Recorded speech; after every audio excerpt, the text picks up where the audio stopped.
Hi everyone, this is Emily Fitzpatrick, Senior Manager of Sales Enablement at Showpad, coming to you live from my home office here in Chicago.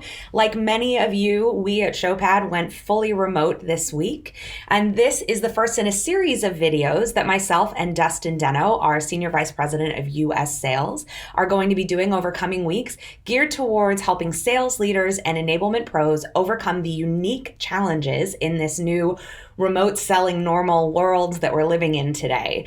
I'm here today to share 3 tips for continued education in a virtual world. So virtual training is actually my preferred medium for continued education. I find it to be more engaging for the reps. It encourages me as a practitioner to be more creative in how I prepare for the session, how I have the sellers prepare for the session, and how I have them interacting and practicing in the moment. So here are my 3 tips for you to take your continued education programs virtual. Tip 1. Always have them do pre-work of some kind. It can be super simple. Reviewing a deck, reviewing a call, doing a pitch IQ, a recording, reading a case study. Get creative with how you're using your content management system and any assets that you have available to your reps. Having them go in and look at the material beforehand to come in with a perspective or a point of view. Adult learning theory tells us that adults learn best when they're able to apply what they already know. So this is a huge one. Make sure that they prepare for the meeting so they're ready to engage. Tip 2.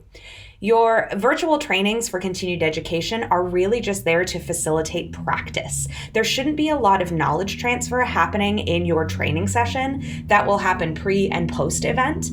So in your training time, kick off the session with them bringing what they learned, observed, aha moments or questions, and then really give them time for practice. Circle off 45 minutes once a week or once every other week for them to do role plays, one-on-one, do triads where they can be, someone can be observing and giving feedback, doing fishbowl activities where you have 2 people doing a role play for everybody else for their feedback, so that the learning is happening, the practice is happening by them applying what they know to real type of situations.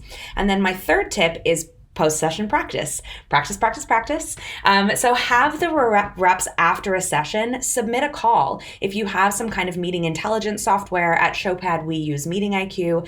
I have them send me an example of a time that they use that specific skill that we practiced in training, so that they are doing the self-evaluation and identifying when or where they used it. If you don't have this technology, you can have them record role plays on their phone or on their computer, or even just have an email, have them jot down an email for you to outline what they learned and how they used it. So that this recall motion is really where the learning is going to get sticky. And that's what I'm really trying to push with my continued ed programs.